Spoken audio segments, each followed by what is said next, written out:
Bismillahirrahmanirrahim. Assalamualaikum warahmatullahi wabarakatuh. Waalaikumsalam warahmatullahi wabarakatuh. Alhamdulillahirrahmanirrahim. Wassalamualaikum warahmatullahi wabarakatuh. Ada alihi wa ashabihi amma ba'du, yang kami muliakan hormati seluruh tim pendidikan siswa dan ini.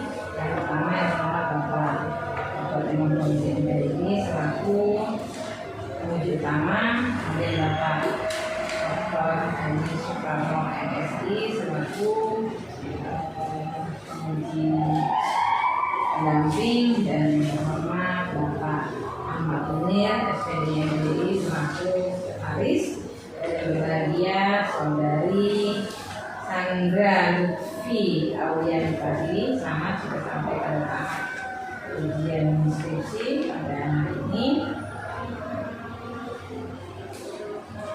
Mbak Sandra sudah siap ya? Skripsi dibuat sendiri? Ada pernyataan keaslian ya? Ada. Oke, baik. Coba dibuka halaman ini dulu Mbak, halaman 10. Dibacakan yang paling atas. Bab 1 pendahuluan pada bab ini. Baik. Nah, bismillah, agar ujian ini berjalan lancar menjadi ibadah, mari sama-sama bersabar dengan bacaan bersama. Bismillahirrahmanirrahim.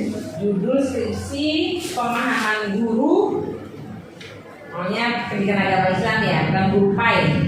Ya, kalau dibaca oleh orang lain, pemahaman guru PAI terhadap body shaming ya di kalangan siswa SMP Nurul Falah sama Banyuwangi ya. Kita lihat sesungguhnya apa yang ingin dikontribusikan ya dengan judul ini. Cuma kalau pemahaman guru PAI saja, hanya pemahaman guru PAI saja, lalu nanti kontribusinya apa kira-kira ya Pak ya? Kalau ini hanya pemahaman guru PAI terhadap body shaming saja, jadi pemahamannya guru mau diapakan? Tidak lanjutnya atau lengkapnya apa kira-kira ya? Monggo silahkan Mbak Ida berdoa sebentar dan sampaikan abstrak dari skripsi yang Mbak buat. Assalamualaikum warahmatullahi wabarakatuh. Waalaikumsalam warahmatullahi wabarakatuh. Yang saya hormati Dr. Hajah Fathiyah MAG selaku Ketua Penguji, kemudian Bapak Dr. Imron Fauzi MPDI selaku Penguji utama, Bapak Ahmad Munir SPDI MPDI selaku Sekretaris, dan Bapak Dr. Haji Soekarno MSI selaku Penguji pembimbing. Langsung saja saya akan mempresentasikan hasil skripsi saya yang berjudul Pemahaman Guru PAI terhadap Body Shaming di kalangan siswa SMP Nurul Falah Sama Banyuwangi. Body shaming sendiri merupakan perilaku atau tindakan mengomentari atau mengejek bentuk fisik orang lain yang dianggap tidak sama dengan bentuk fisik orang-orang pada umumnya, baik sebatas gurauan maupun tidak. Nah, perilaku body shaming ini seringkali terjadi di sekitar kita, bahkan dianggap sebagai hal yang sepele. Berdasarkan survei, sebanyak 771 perempuan mengalami body shaming. Kemudian di lingkungan sekolah, body shaming biasa dianggap sebagai gurauan antar siswa. Meski hanya sebatas gurauan, body shaming ini tetap tidak bisa dibenarkan karena jika dikaitkan dengan adab kepada teman, body shaming ini jelas bertentangan dengan ajaran Islam. Sehingga dalam hal ini peran guru PAI penting dalam mencegah terjadinya body shaming tersebut. Sebagai guru PAI yang dalam kesehariannya tidak lepas dari nilai-nilai keislaman, maka harus mampu untuk membimbing siswa agar menjauhi perilaku-perilaku buruk seperti body shaming salah satunya. Oleh karena itu, pemahaman guru PAI terhadap body shaming di kalangan siswa menjadi penting. Selanjutnya, fokus penelitian ini ada dua. Yang pertama, bagaimana bentuk perilaku body shaming pada siswa di SMP Nurul Falah, dan bagaimana pemahaman guru PAI terhadap body shaming di kalangan siswa. Tujuannya untuk mendeskripsikan bentuk perilaku body shaming pada siswa dan untuk mendeskripsikan pemahaman guru PAI terhadap body shaming di kalangan siswa SMP Nurul Falah. Penelitian ini menggunakan pendekatan kualitatif dengan jenis penelitian lapangan, yang mana dalam menentukan subjek penelitiannya menggunakan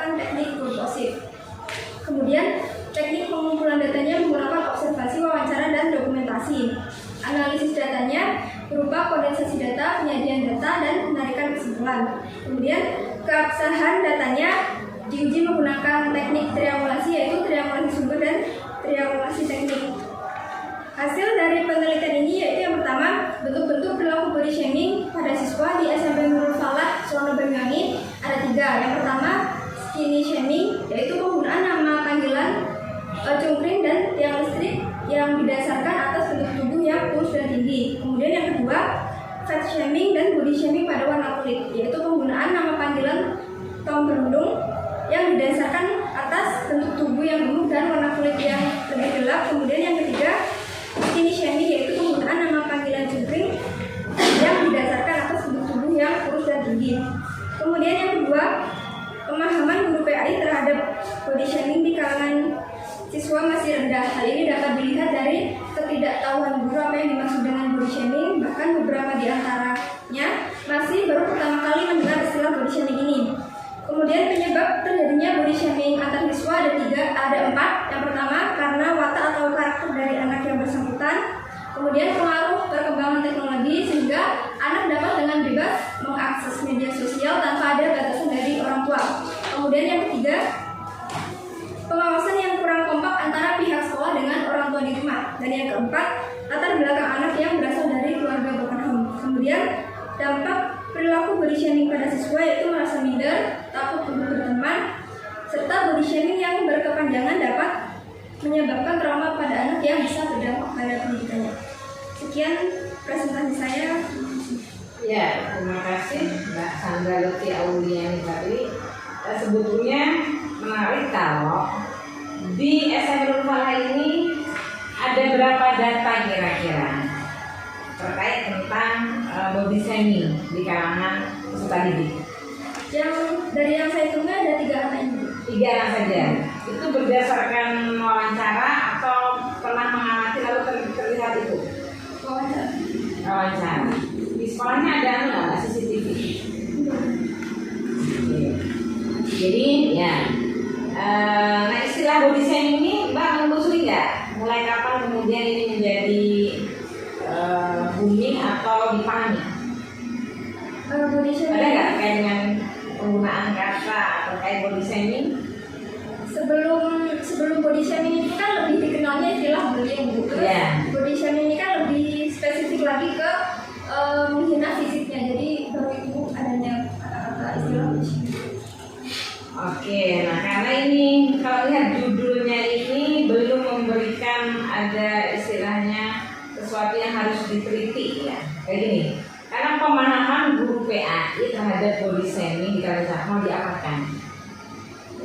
Ini yang melihat jadi gimana sih pemahaman guru PAI? Nah itu pun ketika Mbak menyebutkan pemahaman guru PAI, harusnya datanya itu adalah guru PAI belum kenal body shaming.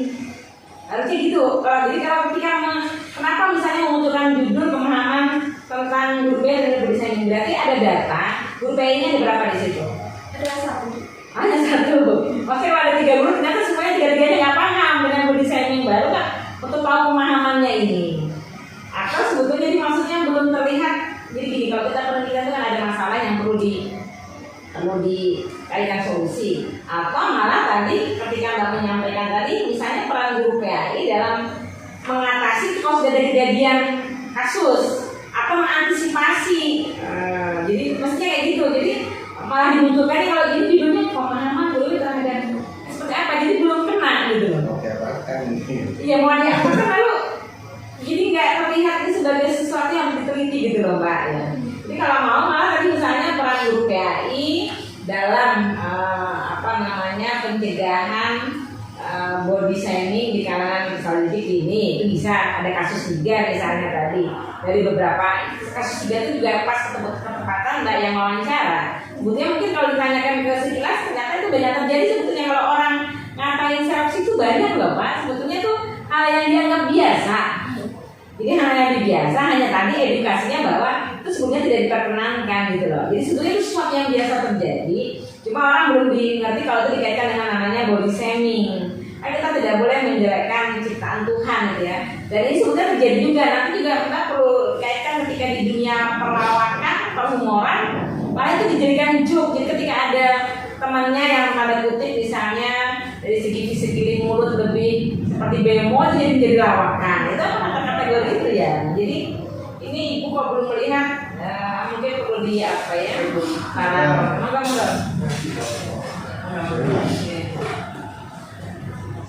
jadi perlu di apa ya Mbak? Jadi monggo nanti boleh kalau memang ada kasus jadi peran guru PAI dalam mengatasi atau mencegah terkait body shaming di kalangan siswa. Jadi guru menyampaikan bahwa ternyata body shaming itu secara agama tidak. Lebih penting ke situ ya. Oke, baik. Nah, coba Mbak baca judulnya berdasarkan tulisan ini. Judulnya Mbak baca berdasarkan tulisan, ya.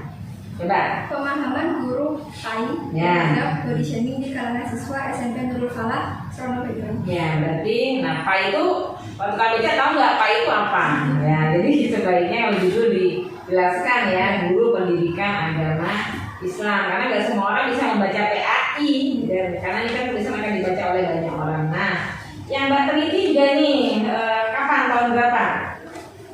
Tahun 2020. Oke, nanti kalau memang diperlukan ditambahkan di fokus penelitian saja. Baik, nah coba Mbak di halaman 1, 2, 3 sekarang tuh setelah fakultas tarbiyah dan perguruan ditambahkan jurusan pendidikan Islam dan bahasa ya.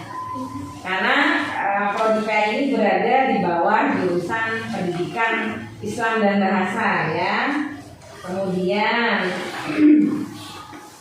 nah, motonya coba dibaca lalu Mbak jelaskan hubungan atau korelasinya dengan pendidikan yang Mbak teliti. Bismillahirrahmanirrahim.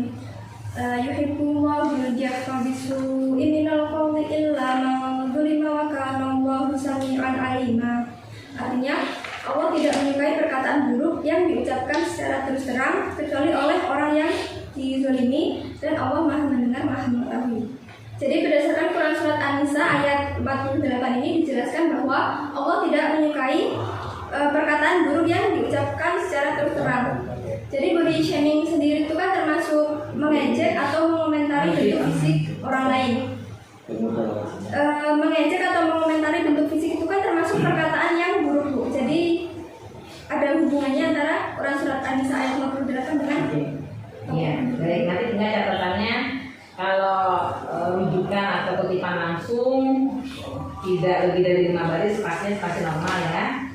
Lalu karena ini belum di bab 1, tidak usah di nomor 1, tapi cari tanda bintang kan ya. Untuk penomoran pokoknya tidak pakai nomor 1, yang nomor 1 ada di bab 1 ya. Di bab 1 itu di nomor 2 berarti. Di bab 1 nomor 1 ya, yang di motonya dikasih saja. Oke, baik. Nah, nanti tolong beberapa kata pengantar disempurnakan ya Mbak ya. Misalnya buku dunia atau BK berdua ditambahkan unit khasnya ya. Iya. Ya, tarifan juga LPIK-nya ditambahkan ya. Lalu urusan setelah nomor 6 itu para sekolah dulu ya Mbak, karena terkait dengan penelitian Mbak di lembaganya ya. Dan terakhir dikasih kritik dan saran ya. Nah, lalu tadi di abstrak itu di latar belakang pertama berikan problem risetnya. Apa masalah penelitian sih? Kenapa meneliti ini? Cuma tadi belum terlihat ya. Ini karena masih sangat judulnya tuh pemahaman guru PAI terhadap body shaming yang mau diapakan. Mungkin apakah peran guru PAI dalam mengatasi atau mencegah terjadinya body shaming ya. Kalau ini kan narasinya masih pemahaman guru PAI mau diapakan. Jadi belum terlihat ada problem riset di sana. Lebih bagus mungkin tadi peran guru PAI dalam sehingga guru PAI menjelaskan bahwa dalam body shaming itu terkait dengan ada akhlak ya, dalam bertutur kata tidak menjelekkan ya, yang itu banyak terjadi dan mungkin banyak data di sana didapatkan karena dianggap biasa saja, manggil mungkin tadi si celang, si gemuk, siapa udah biasa ya. Dan bahkan tadi saya sampaikan di dunia perlawakan tuh perhumoran itu malah menjadi joke kan. Jadi ketika ada lawan bicara yang pada kutip itu kemudian menjadi lawakan, misalnya ditertawakan ya, tadi dan itu dikaitkan nanti bagaimana misalnya humor ala Nadia, lalu kemudian di daftar isi spasinya disesuaikan ya Mbak ya, dirapikan ya. Nah, nanti untuk hal yang bersifat tidak substansi Ibu akan sampaikan di akhir setelah semua pengujian. Untuk selanjutnya waktu kami berikan kepada yang terhormat Bapak Dr. Imron Fauzi MPDI selaku pembimbing utama kepada beliau. Dipersilakan. Terima kasih. Bismillahirrahmanirrahim. Assalamualaikum warahmatullahi wabarakatuh. Yang saya hormati Ketua Sidang Ibu Dr. Haja Rahmah MAG, kemudian pemuji pendamping sekaligus pembimbing Bapak Dr. Haji Soekarno MSI, dan Sekretaris Sidang Bapak Ahmad Munir MPDI. Saya ucapkan selamat dulu pada Mbak Sandra Lutfi Auyani ya, telah melalui tahap sidang skripsi. Oke, langsung saja secara substansi ya. Kalau saya lebih ke substansi, judulnya dulu. Ya, saya sepakat ya dengan Bu Ketua Sidang tadi. Judulnya itu harus jelas mengena apa yang mau diteliti. Pemahaman guru PAI terhadap body shaming di kalangan siswa dosen. Kalau saya beri saran ya, ini juga tidak banyak rubah ya. Jadi lebih baik itu mungkin peran guru PAI dalam penanggulangan body shaming. Kalau penanggulangan itu kan ada pencegahan, penanganan, kemudian pemeliharaan dalamnya. Yang belum dicegah, yang sudah, karena kan ini ada kejadian sudah kan ditangani kan begitu. Yang sudah sembuh dipelihara biar nggak kambuh lagi kan begitu. Jadi penanggulangan terhadap body shaming ini. Jadi gitu ya. Enggak banyak lupa kok. Teori ini juga banyak tentang apa namanya tadi, tentang tanggung jawab guru PAI, peran guru PAI memang ada kan. Tinggal nambahi peran saja.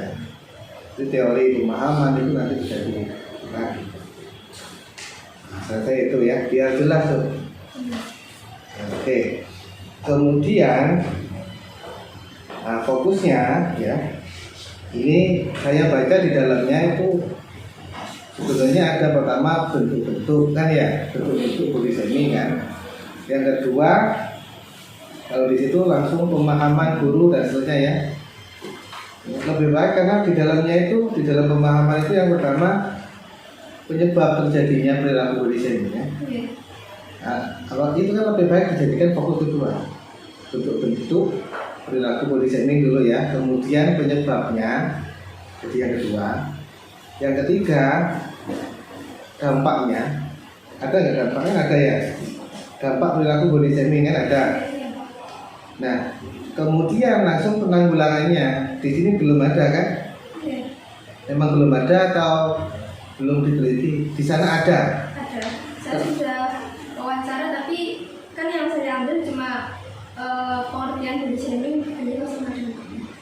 Pengertian itu kan Maksudnya pemahaman guru terhadap ya itu masukkan di bentuk-bentuk aja tidak apa-apa. Body shaming itu apa, bentuknya apa saja kan masuk di bentuk-bentuk. Cuman pengertian itu kan definisi masuk di ya. Oke.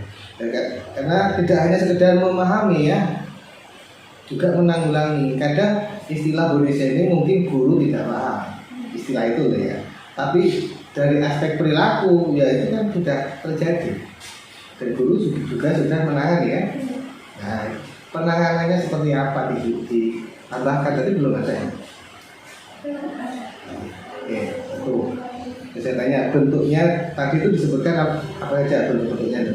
ada skinny shaming, Ada skinny shaming. Nah, skinny shaming itu gimana? Skinny shaming itu body shaming pada kalau tubuhnya itu kurus itu skinny shaming. Terus fat shaming itu kalau badannya gemuk. Kemudian body shaming pada warna kulit.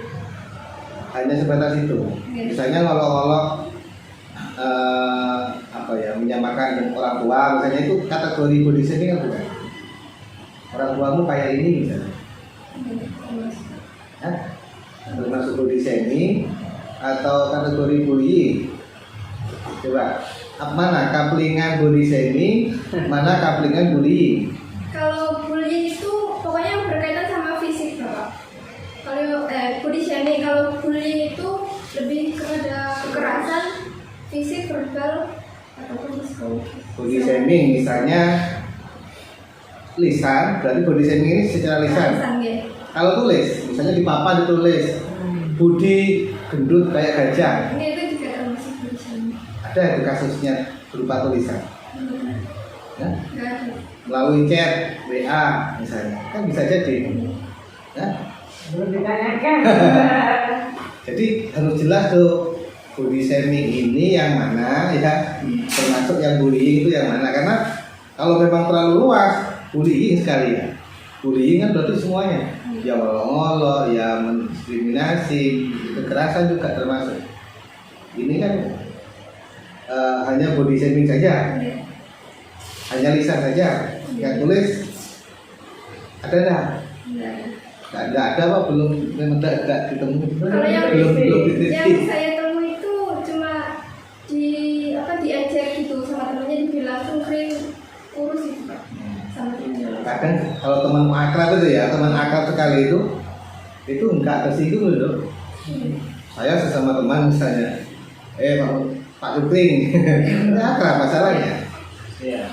Kalau saya mengatakan itu ke teman yang nggak akrab bisa tersinggung. Nah, untuk membedakan itu gimana nanti? Mengukur ini tersinggung atau tidak? Karena kan keakraban itu mempengaruhi kan? Coba gimana di sana? Kalau yang dari saya baca itu apapun bentuknya maupun entah itu berawal terus yang si korbannya itu nggak merasa sakit hati atau nggak tersinggung itu juga termasuk tetap. Oke. Jadi tidak sampai ke dalam urusan psikologis berarti ya. Jadi persoalannya saja. Oke. Tapi itu dijelaskan nanti ya.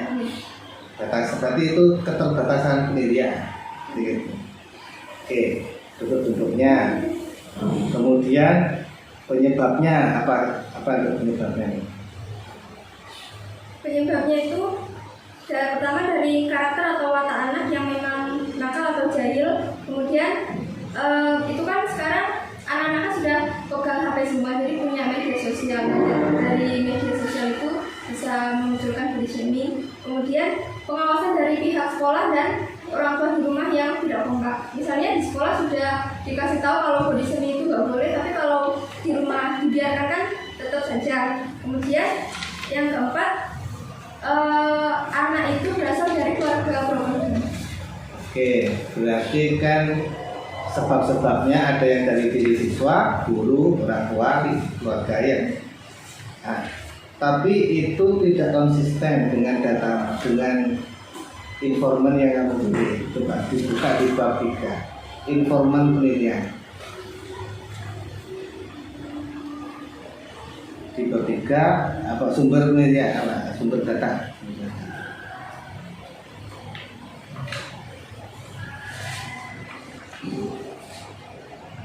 Coba sumber datanya siapa saja itu informannya?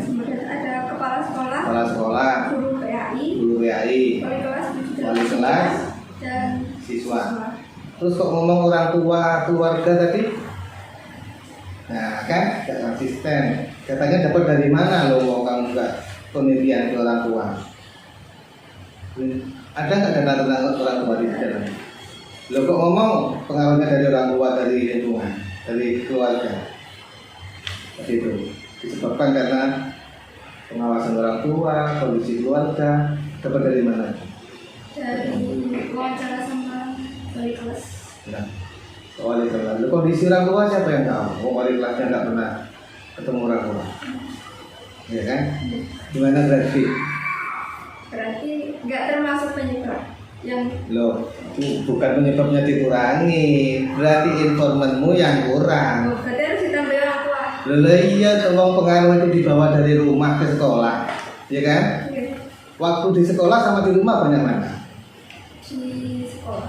Waktu di rumah. Di rumah. Kan itu sebenarnya membawa ya dari rumah ya, dampaknya penyebabnya dari rumah, dampaknya dibawa ke sekolah. Jadilah body shaming ke teman-temannya kan begitu. Nah, berarti seharusnya data yang banyak itu dari orang tua, ditambah ya orang tua, minimal korban dan pelaku. Cari itu. Nyambung loh. Siswa di situ hanya berapa? siswa secara keseluruhan. Enggak, yang kamu tulis Tiga. tiga. Iya. Tiga itu korban atau pelaku? Korban. Korban loh, yang pelaku. Pelaku. Yang pelaku enggak kamu wawancarai, enggak kamu gali datanya, kan enggak fair dong. Nah, korban bisa jadi kok saya Pak diberikan tuh begini. Dikonfirmasi ke pelakunya kan begitu dong.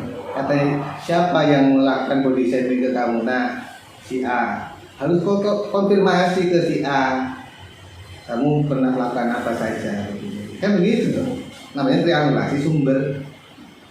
Benar nggak yang dikatakan oleh korban? Belum ada kan pelakunya berapa orang pelakunya? Kalau dari wawancara itu biasanya kayak disorai sama teman-teman yang lain jadi banyak gitu Pak. Kan bisa ketahuan kan kedetek kan ya. Ditanya kenapa kok nyorakin gitu kan sebabnya apa? Belum sampai sana ya. Nyorakin itu masuk body shaming apa enggak? Ini body shaming yang kaitannya dengan body.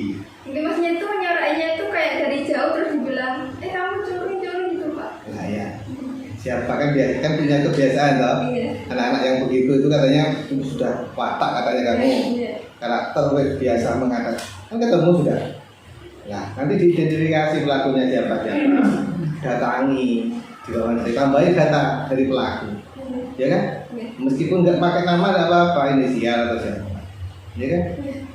Oke, kita tambahin data pelaku. Berarti kurang dari pelaku belum, wakwa belum, ya kan? Ya, bagus ya, dampak body shaming itu kan self blaming sebenarnya. Pernah baca? Self blaming apa itu? Menyalahkan diri sendiri. Menyalahkan diri sendiri. Itu dampak terbesar ya kan? Itu apa kalau di datamu dampaknya itu? Kalau di sini tuh minder, kemudian takut untuk berteman, menjauhi orang lain dan menyebabkan trauma. Dikaitkan nanti ya, itu termasuk self blaming ya. Oke, dampak sudah. Kemudian penanggulangannya dong. Di sini tidak ada. Coba, yang kamu tahu di sana ada nggak penanggulangan? Ada. Coba. Tapi di luar ini ya, di luar hasil ini berarti nanti kamu tambah tentang dampak. Coba secara lisan dulu. Yang dilakukan guru apa? Dari wawancara saya itu gurunya di awal MOS itu katanya ada kan dikumpulkan gitu kan yang murid baru itu ada apa ya, seperti penyuluhan gitu Pak, penyuluhan terkait Tentang bahaya itulah ya, itu namanya pencegahan, masuk nanti isu penanggulangan pencegahan yang dilakukan apa saja termasuk itu. Nanti yang lebih ditambahin. Terus penanganannya ada nggak penanganan? Ketemu ada anak yang melakukan body shaming, kemudian guru apa ya? langsung diberitahu Pak kalau salah. Guru gitu. Iya, tegur. Punishment ada nggak punishment? Hukumannya ada. Ada. Hanya lisan teguran. Terus anak yang sudah sembuh misalnya ada nggak? Sudah sembuh misalnya ya, nggak melakukan itu lagi, dipelihara gitu ada nggak? Biar nggak kabur lagi gitu. Rehabilitasi lah ya. Rehabilitasi ada. Nanti digali, nggak ada karena belum digali. Itu yang penting ya. Teknik-tekniknya banyak sekali lah, nanti dilihat di dalamnya. Kemudian Undang-Undang ITE itu undang-undang nomor berapa? Di dalamnya tidak ada, cuma menyebutkan UU ITE gitu aja. Atau di bab 1 ada, di bab 2 ada. UU ITE pasal 27 gitu. Apa enggak? Undang-Undang ITE itu nomor berapa tahun berapa? Rujukannya tidak ada nih. Dapat dari mana ya nggak tahu. Iya. Tahu. Lah itu kok nyantolkan undang-undang ITE. Berarti kan nggak lihat undang-undangnya asli ya. Padahal undang-undangnya nggak berbunyi begini loh. Jadi nanti dilihat ya. Undang-Undang nomor 11 tahun 2008 itu yang lama. Kemudian direvisi oleh Undang-Undang nomor 19 tahun 2016. Nanti dilihat ini. Tulis di sini. Dilihat dua undang-undang itu, kemudian pasalnya ini benar nggak bunyinya begini. Kalau saya lihat salah. Ya. Begitu-begitu penting tuh kayak ayat hadis undang-undang itu nggak boleh salah. Ya. Kemudian terakhir ini di bagian akhir pembahasan kalau bisa ditambahi dengan rekomendasi penulis untuk namanya rekomendasi model lah, untuk mencegah atau menanggulangi body shaming itu bagaimana secara umum, jadi gitu ya. Kemudian saran jangan menggunakan kata diharapkan, itu kan manfaat penelitian itu. Kalau saran menggunakan kata apa? Saran menggunakan kata diharuskan.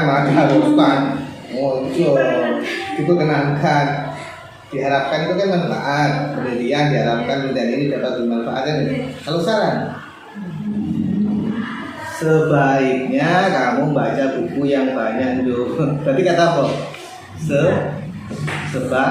Sebaiknya, hendaknya, gitu loh. Mungkin itu saja dari saya, mohon maaf saya kembalikan ke posisi. Ya, terima kasih disampaikan dari Bapak Dr. Imam Fauzi MPDI selaku pimpinan.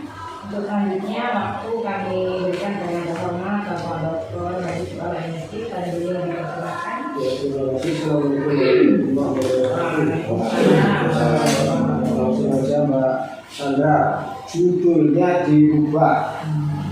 Bukan sama Ibu Ketua sama Bapak Fauzi.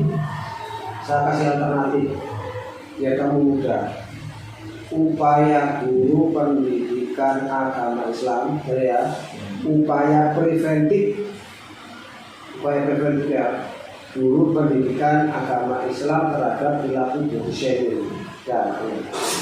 Kenapa kok preventif? Itu jauh lebih mudah. Karena kalau bersumber pada surat Al-Hujurat ayat 11, ono kasus ingat ya, ono kasus kita menyampaikan.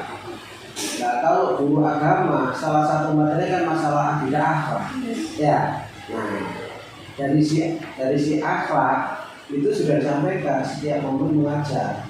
Nah, berarti sudah jadi upaya kerja itu bangun dalam proses belajar mengajar. Jadi pas mengajar PAI ditekankan materi itu. Terus juga kasus-kasus yang ada di lapangan kalau memang ada kasusnya. Ya, jadi itu yang paling mudah nampaknya. Tapi kalau misalnya menggunakan peran guru agama dalam mengatasi perilaku body shaming, karena orang mengolok-olok itu dua perspektif. Bisa jadi yang dia olok senang, bisa jadi tidak. Saya berikan contoh, ada orang gede kokoh, dia senang bangga, memang badannya bagus. Ada orang celuk mau beli pasar semua dengan nama itu dia dapat kejibannya. Tahu pasar kan? Ya kan, pelawak ini sini. Ada orang mau beli melakukan jejak, dikuning bawah sedikit, diceluk Joko kan dia nggak marah. Ya, kan viral sekarang kan. Nah, sekarang kalau body shaming, orang diceluk dengan nama itu dia malu. Lawan katanya berarti body shaming itu apa sih artinya, Pak? Mengomentari atau mengejek bentuk fisik orang lain. Ya, kata mempermalukan atau mengejek. Sekarang kebalikannya, logikanya body protein. Kalau Anda mengatakan shaming itu, faktanya tidak semua orang kalau orang itu malah bangga. Memang dia punya kelebihan. Namanya body prepping, cuma secara ini Allah mau enggak.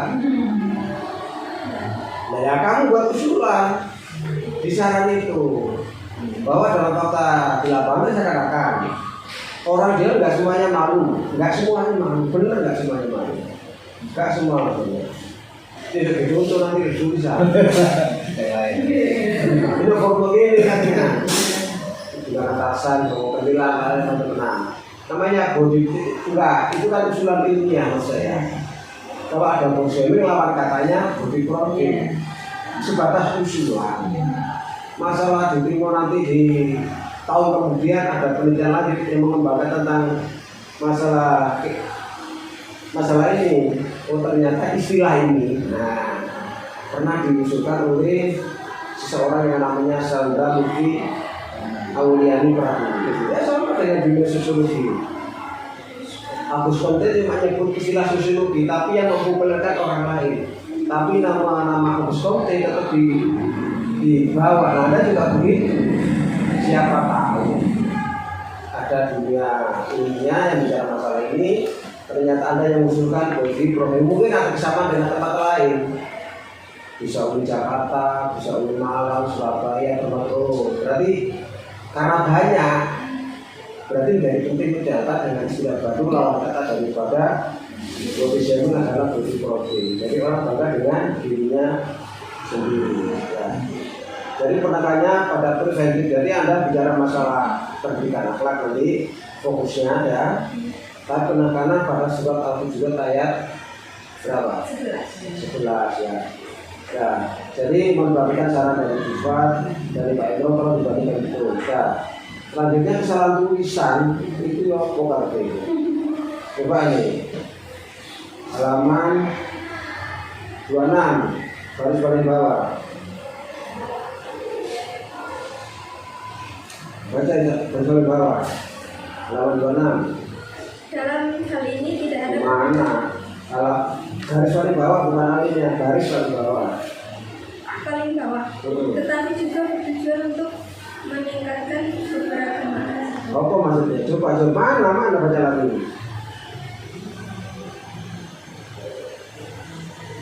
Sedangkan pendidikan agama Islam, Tetapi dulu Mbak, baca mana coba? tetapi bertujuan untuk meningkatkan keberagaman. Antara yang kamu ucapkan dengan tulisan nggak cocok. Coba baca lagi. Baca. Tetapi juga bertujuan untuk meningkatkan keberagaman. Mana? Baca. Keberagaman. Jangan salah kan? Lah iya salah. Maknanya beda. Keberagaman dengan keberagamaan, ya kan? Nah, dan gaya itu akeh gitu dibalik. Ini penting. Ya. Iya, pengembangan metodologi. Jadi pokoknya gini. Pengembangan kelompok keberharapan. Ya, nanti waktu 20 hari yang ada, ini kamu begini. Tidak datang sendiri. Tidak datang sendiri. Masih rusak, tidak punya teman. Jadi harus pokoknya kamu dibaca mulai awal, dinikmati. Kosakata saya nggak benar, dibener no. Disesuaikan dengan judul yang baru. Jadi toto, bongkar kamu mesti bongkar toto. Nah, sekolah SMP Nurul Falah Serono Banyuwangi itu di awal-awal apa di bumi? Di awal-awal apa di bumi sekolah ini? Mana denahnya? Kalau berarti di awal-awal sekolahnya. Tanah itu misalnya akte surat tanahnya, kampus ini ono denahnya. Oh, mereka sekolah sekian. Satu itu belum itu, satu itu. Nah, masa sekolah itu berdiri kalau denahnya. Kalau tak tanya, sekolah di awal-awal di bumi sekolah ini. Berarti tambahin denah, ada skalanya. Ya, ada skalanya. Ya, sekarang masalah penelitian. Kamu mencari data ini menggunakan alat apa saja, Mbak? Metode apa saja? Observasi, wawancara sama Observasi apa? observasi non partisipan. Terus kalau kamu ingin memperdalam dari apa yang kamu lihat bagaimana? Kamu memperdalam apa yang kamu observasi bagaimana? Dari hasil wawancara. Menggunakan wawancara itu namanya pendalaman. Untuk memantapkan wawancaramu, kita lanjutkan dengan apa ya? Dokumentasi. Dokumentasi apa itu? Jadi kalau guru PAI Lalu kasus A itu loh. Oh, kasusnya. Ya kasusnya itu, bukan wawancara ini. Kasih wawancara di sini. Nah, bukti wawancara ya. itu ono Kak. Nah, maksudnya begini, lek kalau gak sama khayal, gak menono memfitnah namanya. Jadi penelitian yang kamu lihat, yang kamu rasakan, kamu tulis titik. Yang kamu lihat dan kamu rasakan, kamu tulis titik. Nah, berarti kamu harus punya bukti. Dan kalau ya gak usah. Nah, jadi menyangkut kejujuran seorang peneliti. Cek manis ya, kalau gini juga sebagainya. Mana buktinya? Sama dengan tulisan ITE tadi itu.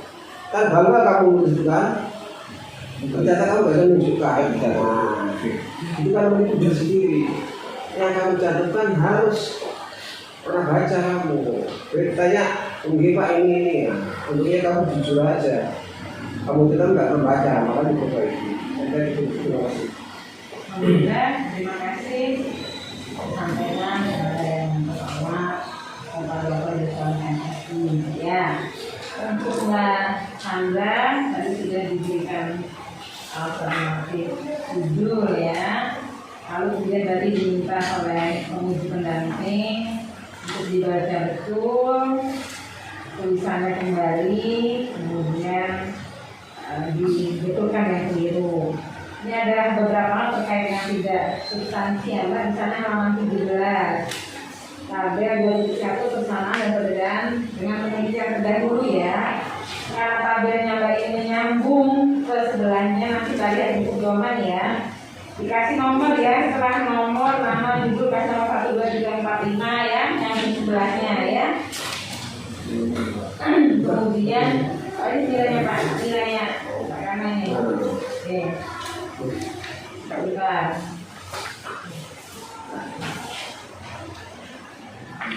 Oh ini data tadinya dulu aku cek.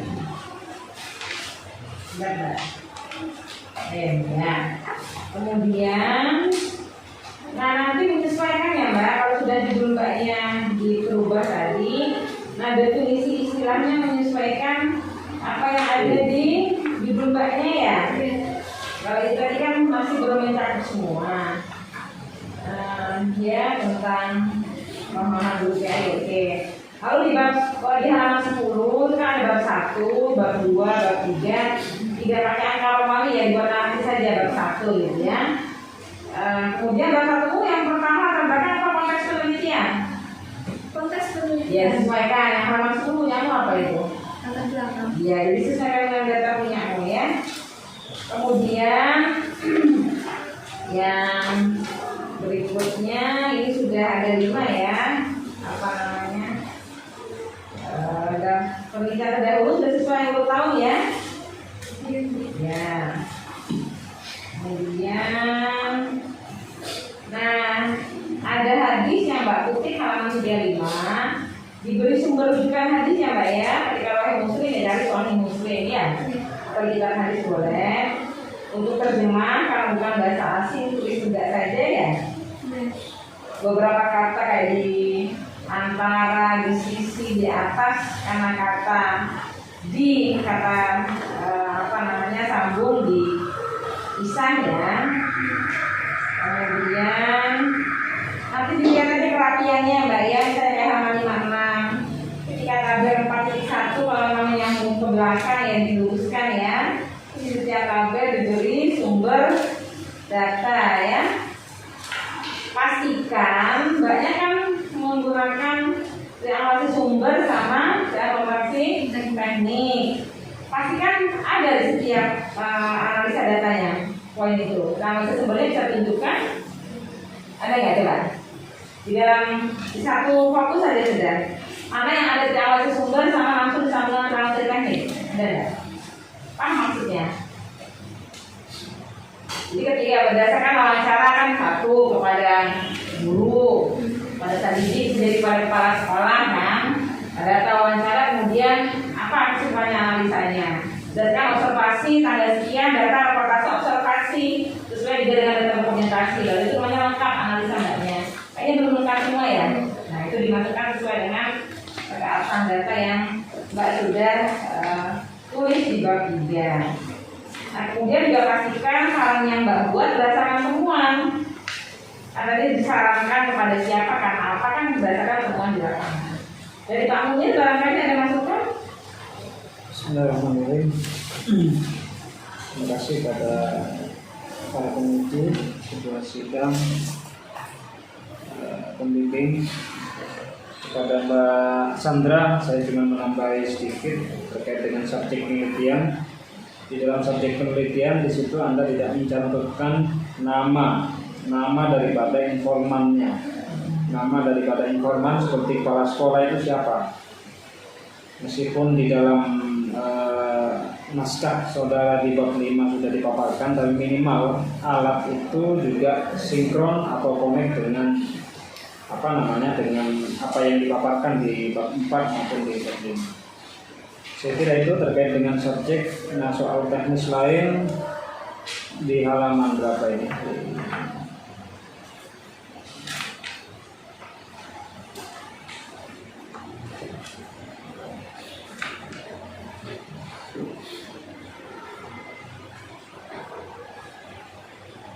Oke, nanti mungkin ya kita bisa dilanjut nanti aja.